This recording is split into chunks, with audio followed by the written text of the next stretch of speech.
So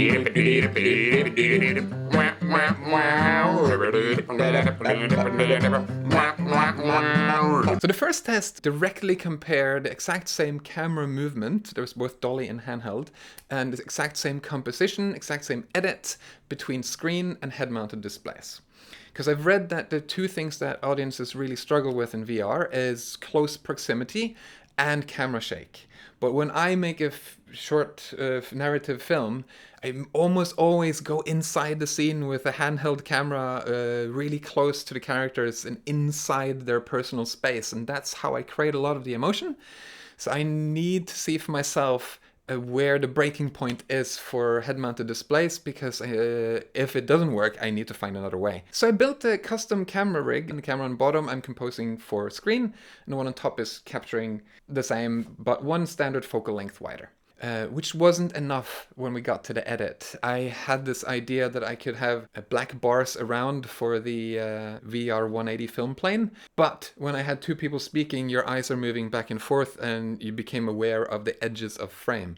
And having a custom camera rig on top actually didn't work that well either, because when I moved in close, the backgrounds were too dissimilar. So for the next test, we're shooting every single shot twice. The camera shake is absolutely terrible in head-mounted displays, and there's a shot in there of rain along the glass, which in the screen version works really well as a metaphoric image, but in the head-mounted display kind of throws me a little bit.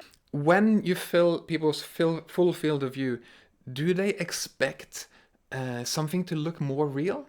Or can I go really, really artistic with it?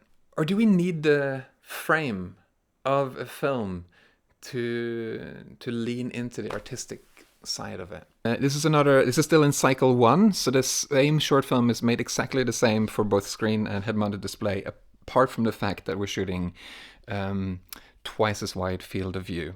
And you know what? I still didn't then center the camera enough for this one. When I'm watching it in head-mounted display, my eye is still having to move too much. I have to really just put crosshairs in the middle of the face of people the whole time.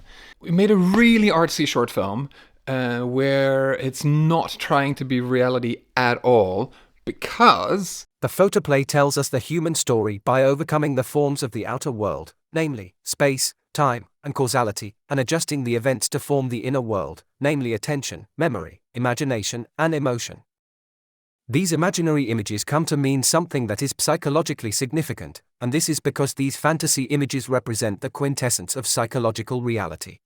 The danger of present-day cinema is that it can crush its subjects by its very ability to represent them. It doesn't possess the built-in escape valve of ambiguity that painting, music, literature, radio drama, and black and white silent film have by virtue of their sensory incompleteness, an incompleteness that engages the imagination of the viewer as compensation for what is only evoked by the artist.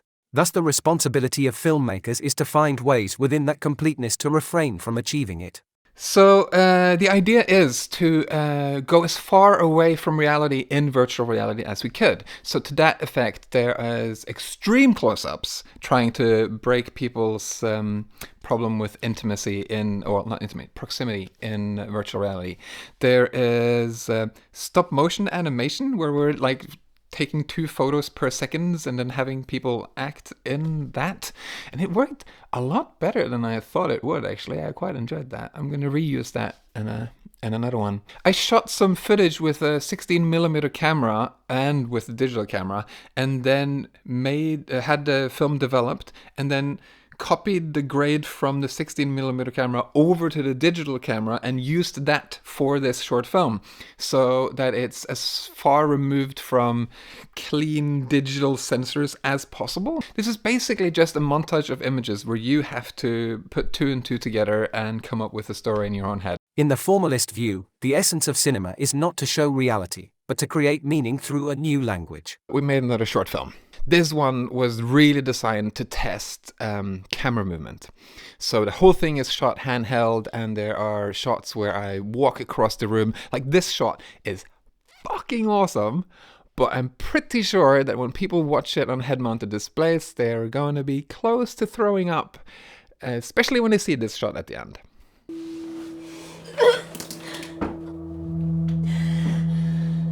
Yeah. The thing we're testing is, can you, once you remove 3D, add back in camera moves? Is it the 3D effect that makes people nauseous when they're watching it, or is it the lack of frame, the lack of reference for how your body is moving? I'm not doing 3D in this project. And it goes back to the last video about how I'm not doing reality, because research says, or you can read this article, for instance, that while people feel like 3D images are more perceptually real, they don't add to the enjoyment of a narrative. The groups did not differ significantly in terms of their self-reported feelings of negative emotional arousal, tonic skin conductance level, or skin temperature. However, the 3D group reported their experience as significantly more perceptually realistic. Since 3D is connected to the sense of more realism, and I'm going for artistic ambiguity, I'm taking that away.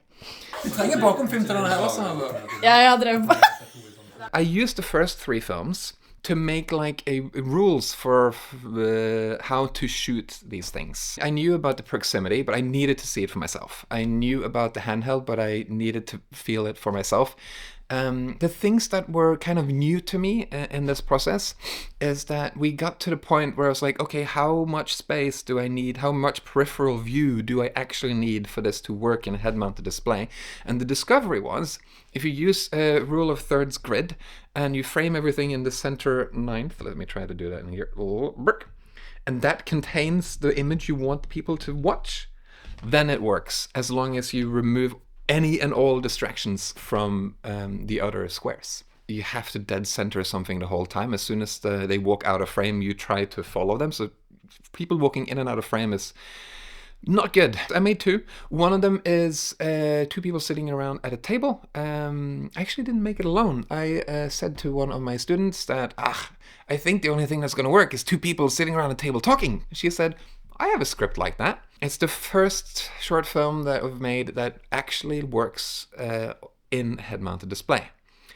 Interestingly, it's more boring than the screen version of it, because the few close-ups do so much, and actually not just the close-ups. The frame lets me analyze and look at the expressions and pauses and analyze what's going on in the image. When I'm there in the head-mounted display and I'm in the image, the peripheral vision is kind of distracting me from like focusing in. Even though I've eliminated all other things in the other quadrants in the rule of thirds grid, there is still like you can't turn off the fact that evolution has made your peripheral view be an alarm system for danger. So when the other guy's hands is visible all the way down at the edge of frame like this, in the head-mounted display you'll go, instantly activated towards it. The frame of a framed storytelling doesn't just allow you to do composition and punch in close on things and do the camera moves you want and everything, but it actually removes distractions. Like the black void of a cinema is necessary. Maybe. I knew my wife, who is a filmmaker and actor, had a monologue kicking around. So we dug it out and dusted it up together, and we put her in on a black background. So she's basically just a human in a black void. Again, extremely restrictive and does not work for many of the genres I'm supposed to be testing in this project. But it worked. And that is the first piece of media I've made in this project where I actually think it's better in the head-mounted display than in the screen version. Because whereas on the screen version, the black background just reads as flat, in the head-mounted display, you're just confronted with this one person talking directly to you. I made a comedy that's funny when it has a frame and not so funny when it doesn't have a frame. We made a romance that's romantic when it has a frame and just a little bit creepy when you remove the frame. And we made an action short film that's brutal and gnarly when it has a frame and just confusing and slightly disappointing when it doesn't have a frame. The comedy functions in the frameless version, but it's not better. Because once you remove the frame, the image becomes a space.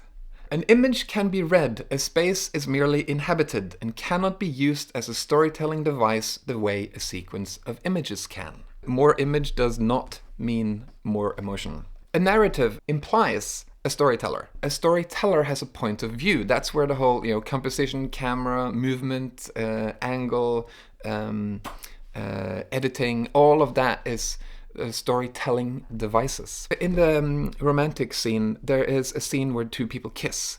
And when you're watching it in a framed version, you are sharing the moment with them. And once you remove the frame, you're sitting at the edge of the bed just staring at them as they kiss. In narrative storytelling, there's a point of view on the story. But once you remove the frame, it manifests a point of view in space, because your brain just will not let you read the image. It just interprets it as you being inside the space. So where you can lose yourself in traditional cinema in the story, you're so manifested, so embodied inside the image that you can't. You are there witnessing the events. You're not experiencing the events along with the narration or the main characters. Action just straight up does not work in frameless. It's confusing to look at. The quick editing does not work well in frameless. It's jarring. On top of the action just being confusing, the quick editing is also confusing. The romantic one, where we've added sparks and bubbles and stuff to the image to keep trying to make it more and more of an artistic image. The grade is very pushed towards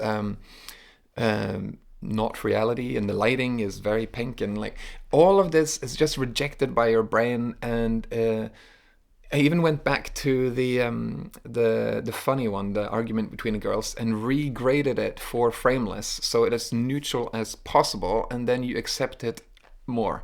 But still, you're still just standing there and looking at some people. You're not feeling the story, you're not part of the story, you're just inside the space. I have to stop thinking in images, and I have to start thinking in situations. Frameless means you feel less. Visual immersion happens at the cost of emotional immersion when you remove the frame. Because in all three of the short films I've talked about now, in one instance or another, you end up moving your head so much that you see the black frame, even when I'm formatting at 4:180. It needs to be really center framed with as much more peripheral view than you think that you need. We shot 2 more short films. The first one is a creepy psychological drama kind of thing, written and directed by Elisa. We shot it on a lens that sees 180 degrees, and it felt prudent to go, am I completely wrong that you can go tighter and make other images, or will it just be better if I just concede and go, okay, fine, let's shoot it 180? And initially I thought maybe it did, but it comes with 2 big caveats. The first one is, it's a creepy short film. Like, the images coming out of a fisheye 10mm lens for full frame are not pretty. And kind of like everything's a little bit warped, a little bit off, a little bit weird. But that actually works in the favor of this story, which is a little bit off, a little bit creepy, a little bit weird. So there's a really big chance that visual approach was just the right approach for that short film, because the very next film I made was me saying, oh, okay, well, if that works so well, then let's now shoot a drama scene around a table, 3 people arguing, and shoot it on a lens that's 180 and see if that scores higher than Based on a True Story, which is 3 people arguing. But even before shooting it, I started thinking, hang on, I think I'm going to shoot this on a 4mm full frame as well, the same way that I shot Mesusa. So actually, Based on a True Story, so that I can compare those two frameless versions to them, each other, as well as to the framed one. And I'm really glad I did, because you know what?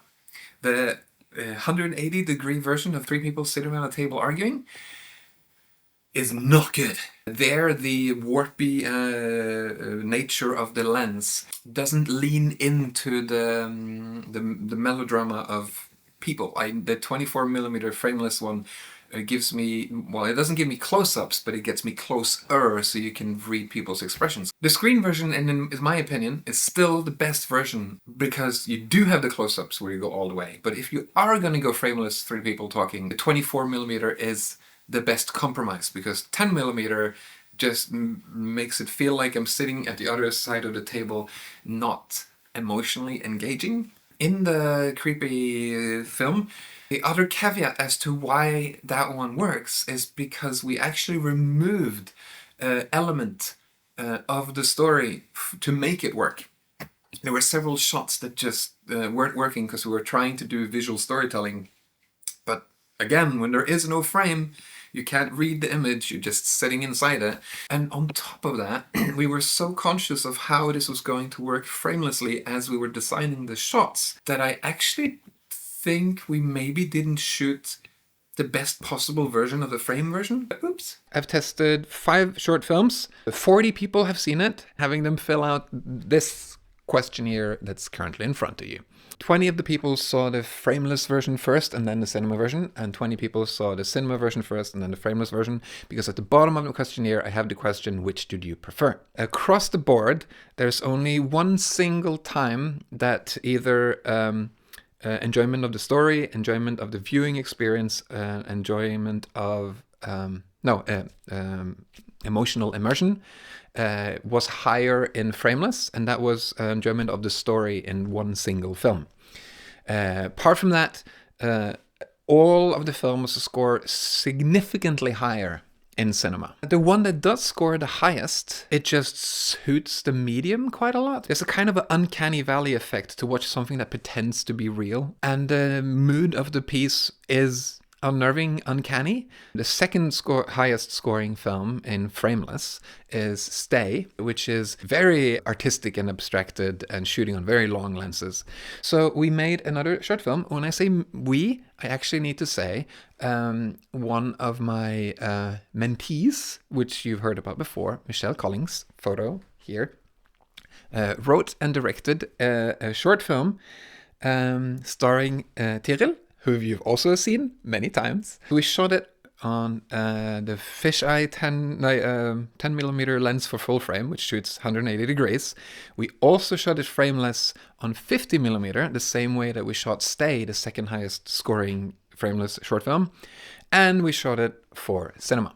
And I thought I was testing, is the 180 degree version best or 50mm lens? The 50mm one creates less distracting backgrounds because the background is compressed and it's more out of focus. And in many ways, it kind of creates the frameless version of a close-up because it puts your attention on the character and not the space. And while I do feel very strongly that the 50mm version is much better than the 10mm version for poetic frameless, what I actually learned is that as soon as Michelle showed me the cinema version, it became very, very clear that there's no point trying to fit the square peg of poetic filmmaking into the frameless hole. It is a way less emotional experience. The lack of close-ups, the lack of composition. It's like, for instance, there's one shot where she is, the main character is silhouetted against a big ocean, and she's down in the corner of the image, and it just screams loneliness. In frameless, everything has to be center framed.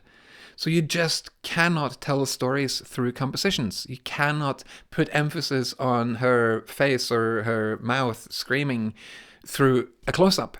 I thought I was going to test on people, do you prefer this frameless version or do you prefer this frameless version? And instead I ended up saying, you know what? I give up on poetic frameless. It just doesn't... The medium of frameless works against poetic filmmaking. And I do worry at this point that that's going to be the overall for all narrative. We shot a third action film for frameless, and now I've concluded, you know what? Frameless as a medium is just a terrible fit for action. Ding! Or is it going to be this side? It'll be somewhere. Action thrives on compositions, camera placement, movement, and editing that emphasizes the action, and Frameless has none of it.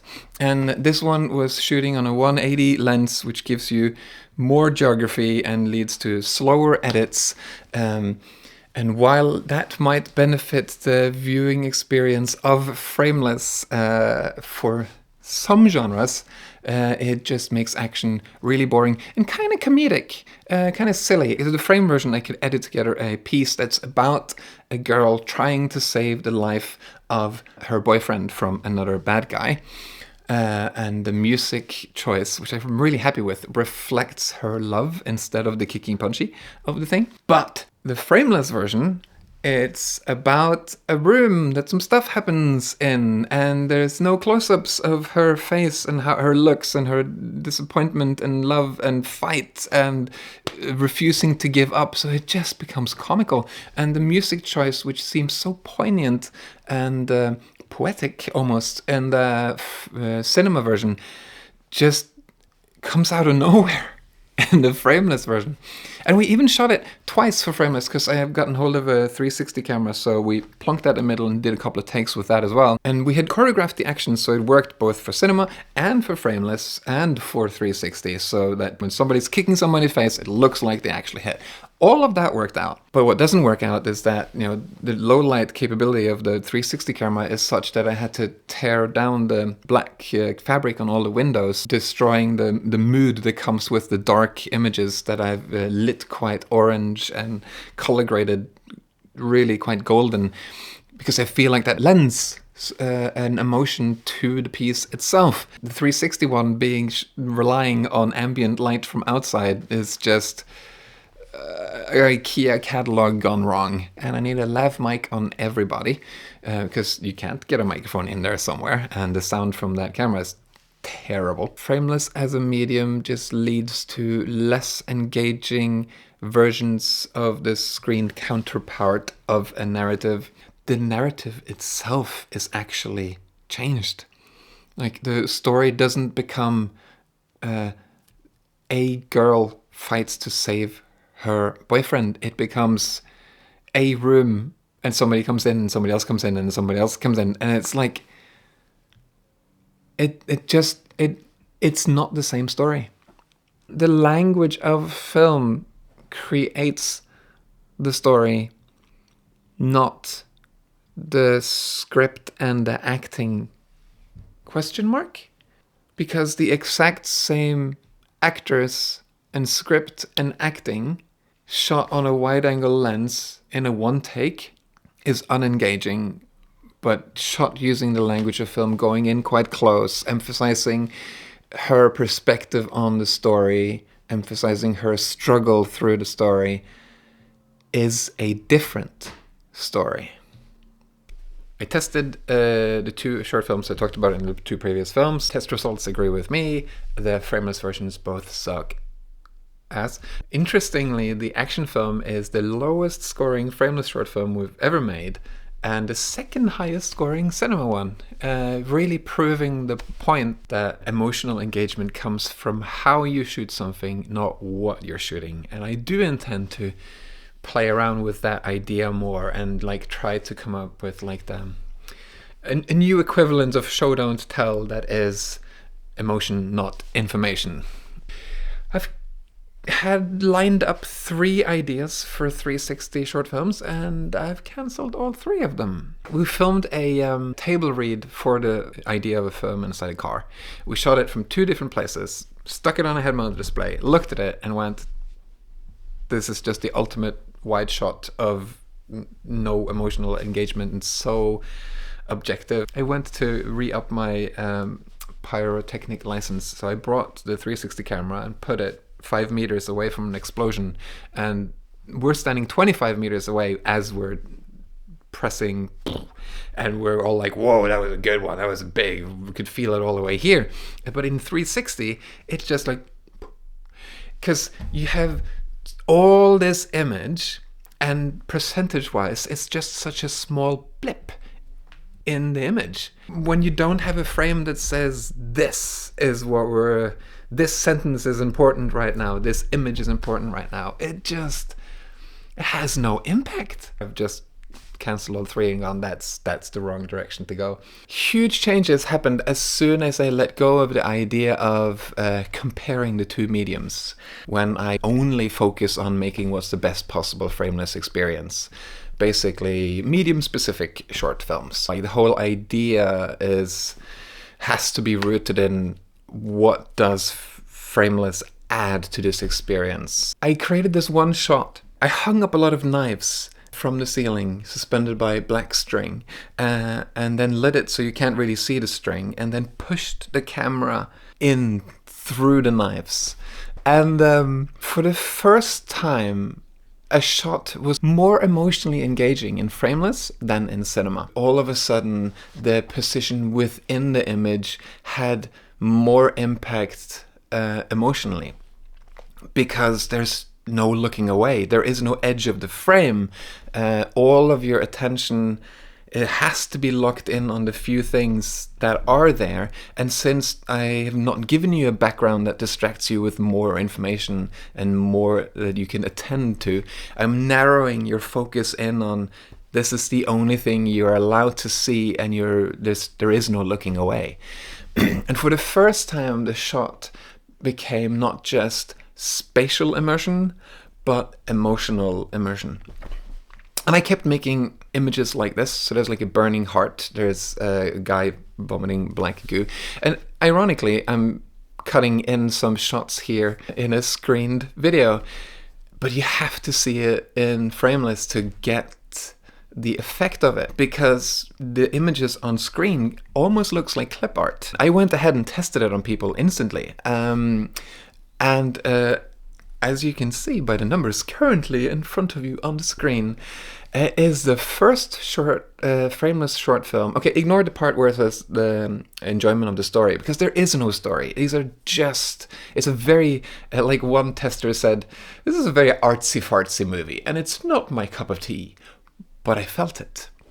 And he scored it like 2 on story and 5 on emotional engagement, which really proves my point that emotional engagement comes from how something is shot and not what is shot. He didn't like the story, and it still scored high for him emotionally, because the way it's presented and the way you're experiencing it is pulling you into the emotion of the shot. Viewing experience, emotional engagement, and immersion, it's scoring cinema levels from the first year. And it's the highest immersion score of all, which I think is because it's not just spatial immersion, it's also emotional immersion. And the question is kind of left open for you to interpret. So now it's like hitting on both. But it's the second highest emotional engagement of everything I've tested, including cinema. So we're really onto something here. It is the first frameless short film where it reads like thoughts and memories and emotion, because your attention is just laser focused on one thing in front of you. Guided attention equals subjective perspective equals emotional engagement. So one of my biggest complaints about frameless is how the extreme sense of presence once you remove the frame just makes every third-person point of view shot extremely objective, because you're just standing in the room staring at someone. An over-the-shoulder shot isn't a shot where we are experiencing the scene together with the person we're behind the shoulder of, as it feels like in cinema. You're just standing behind someone's shoulder and staring at them while they're talking. In first-person point of view, that sense of presence is a benefit and not something that makes it objective. It is, literally subjective. The problem with that is that that's not how your brain works. Our brain is always zooming in and focusing and excluding sounds, excluding things. So it becomes not an emotional first-person perspective, it's just a physical first-person perspective. On top of that, though, I find a first-person point of view in films to be extremely contrived. I don't like how people talk to the camera, and the camera can't talk back, because if it does, it's not your voice and it breaks the conceit that it's you. So I wrote a comedic murder mystery from the perspective of a corpse.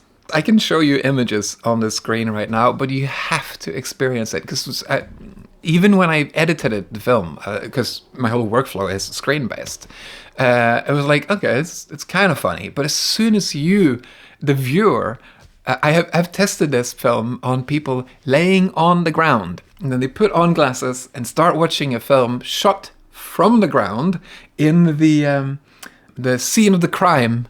And the cops come in, and he spills coffee on you, and then there is some interaction happening with the corpse that becomes so funny when you are playing the character of the corpse. And I can see it on my testers that they're like role playing the corpse. There was one person who said to me, like, I didn't dare to look around because I'm supposed to pretend like I'm dead. Like the immersion, and as you can see in the test scores, skyrockets because I'm not working against the sense of immersion. I'm working with the sense of immersion. First person point of view frameless scores insanely higher than third person point of view frameless. Lighting a 180 shot when the camera is laying on the ground is extremely difficult. Extremely difficult, to the point where I had to figure out where in my living room I could place the camera so that I had a corner wall that poked out enough that I could squeeze a light into the corner. First I had to light where I could light, and then the blocking just has to happen based on where the lights could be. I made a short film where you are a puppet in a dollhouse, and the daughter of the house is playing out her parents' argument in the next room, which we hear in the dollhouse. And even as I say it right now, I'm like, it still sounds like a good idea, but it just doesn't work. Because I had to use a 360 camera to for you to believe that you are the doll, and the doll is lifted into the house at the beginning of the shot. Soon as you have 360 field of view, your attention is diluted to the point of like emotional flatline. There is just too much detail and too much colors and too much to look at. And the natural frame of the dollhouse, creating like a frame on the daughter, doesn't work because you're busy looking over here or over there, or no, it just no. Went the complete different direction. Wrote a short film where you are inside one person's perspective. This time the person speaks. Not only that, but we also hear the person's thoughts, and then the attention jumps from the first person of one person to the first person of another person, and then you hear their voice from the inside and their inner thoughts, and then it jumps to a third person. Can I revert back to just no? Because just no. Like, I was thinking about it, and I've been watching the film over and over, trying to figure out when I think it turns to shit. I think it is as soon as we hear her inner thoughts the first time. There's like a minute of build-up before it switches attention to somebody else. I read an article that says if you record the voice at close proximity and have it louder than the other one, it will read like your one. And I agree. I think that actually works. But as soon as you hear her internal voice, I'm like, oh shit, I have to change gears. And now there's like two versions of her voice. And then it jumps to the other person. Because you've spent like a minute trying to tie yourself emotionally to the first person you're experiencing. And then I rip it away from you and stick you in someone else. And you just go, oh, hang on, what? And then you start trying to tie yourself emotionally to his perspective. And then I rip you out of it and stick you in someone else. And it really... just know. It really just know. Just know why frameless sucks for narrative storytelling.